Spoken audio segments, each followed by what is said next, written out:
నిర్మల్ జిల్లా కుంటాలలో భారీ వర్షం కురిసింది. ధాన్యం కొనుగోలు కేంద్రాల్లోకి భారీగా వరద నీరు చేరడంతో నిల్వ ఉంచిన జొన్న, ధాన్యం పూర్తిగా తడిచిపోయింది. ప్రభుత్వం స్పందించి తడిచిన ధాన్యాన్ని కొనుగోలు చేయాలని రైతులు డిమాండ్ చేస్తున్నారు.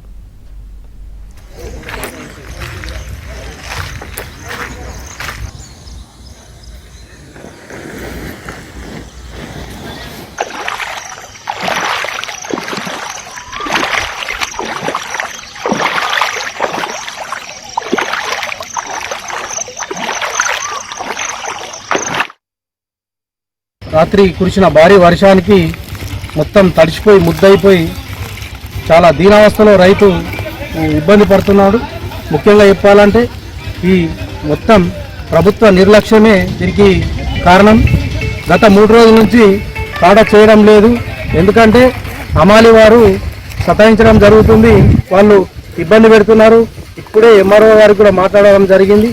ఎంఆర్ఓ గారు కూడా స్పందించి దీన్ని కొనుగోలు చేస్తామని చెప్పడం జరిగింది. గత 2 రోజుల నుంచి తన కూడా ఎంఆర్ఓ గారు కూడా దీని మీద స్పందిస్తున్నారు. అయినా కానీ వీళ్ళు హమాలి వాళ్ళు నిర్లక్ష్యం చేస్తున్నారు, జోకడం లేదు. తీవ్ర ఇబ్బందిలో రైతు ఏడుస్తున్నాడు, ఆవేదన చెందుతున్నాడు. ముఖ్యంగా దీన్ని గమనించి తొందరగా తీసేయాలని చెప్పేసి కోరడం జరుగుతుంది.